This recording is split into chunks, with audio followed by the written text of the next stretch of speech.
Okay, hi everybody. I've got a great hand here that came up at the Niagara Bridge Club the other day. It's very instructive in the bidding and in the play. And here we go. The north hand started the bidding by opening a club. And now South has 18 points, so I know me, I always get very exciting when my partner opens and I've got a great hand like this. Um, so we bid a heart up the line, and partner bids two hearts.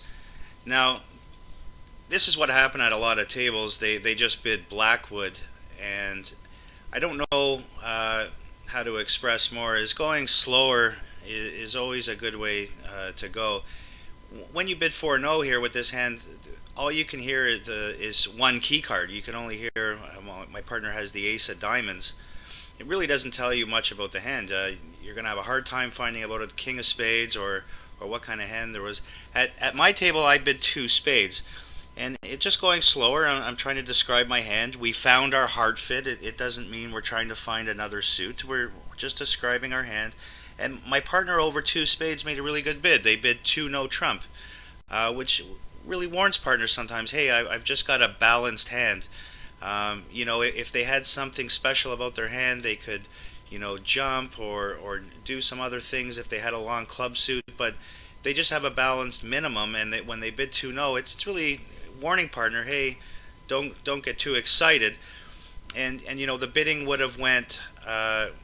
Three clubs. It was a Q bid, and North would have bid three diamonds, and you know South can go from there. But you really know when your partner just has a minimum, it's really hard to take tricks. Shapes and sizes take tricks, not necessarily always just by power and points.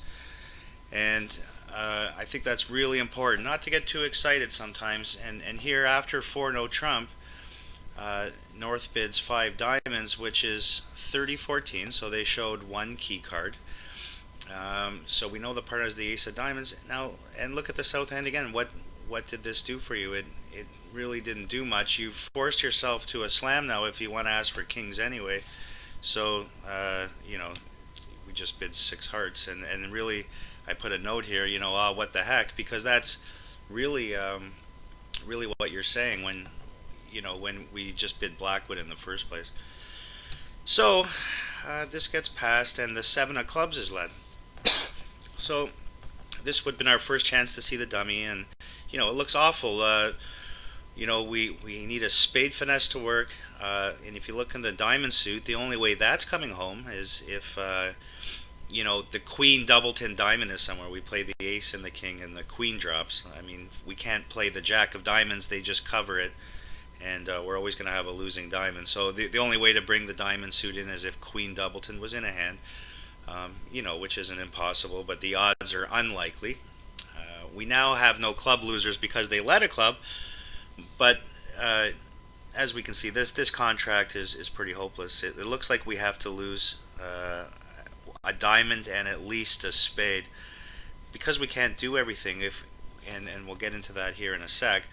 So when the queen is played here and you're east, there is no benefit ever to playing your king here. We know that South has the ace. Our partner wasn't crazy and underled their ace in this situation, and just by the bidding, we know South has the ace of clubs. If we cover it and South had the stiff ace of clubs, we just gave a pitch away on the jack of clubs for no reason.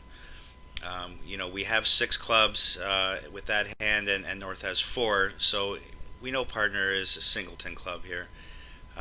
So you would never cover in this situation because we know South is ace doubleton, and it just doesn't benefit in any way. So it goes small and small. So we can see here, like we're in the dummy. If we finesse a spade now to the queen, we play the ace of spades and we ruff a spade. Um, that's fine. We still would have a spade in our hand, and we can't ruff another spade because we're threatened to get over ruffed by the east hand. And our trumps just aren't good enough to do that. We're missing the jack 10-9. If we had the jack of hearts in our hand, that's something we could do. So we could play a spade to the queen. Hopefully it works. We play the ace. We ruff a spade. We come back to our hand and we ruff a spade with the queen. Uh, if we had the jack in our hand, because we could still pull trumps, and that might work. But in this hand, we just don't have the spots. So there, this hand really, it's not looking promising. But so we'll play a trump, see what happens, and a trump to the back to the dummy, and now we play a trump to our hand. So we see here that now East had three hearts, and West had two.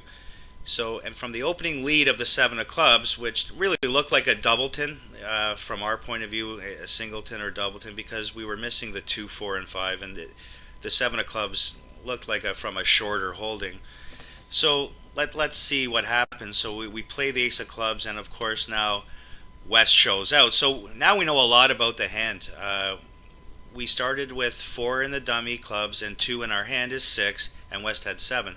So East started with 6 clubs, and they also followed suit to 3 hearts. So that's 9 of their cards that we know.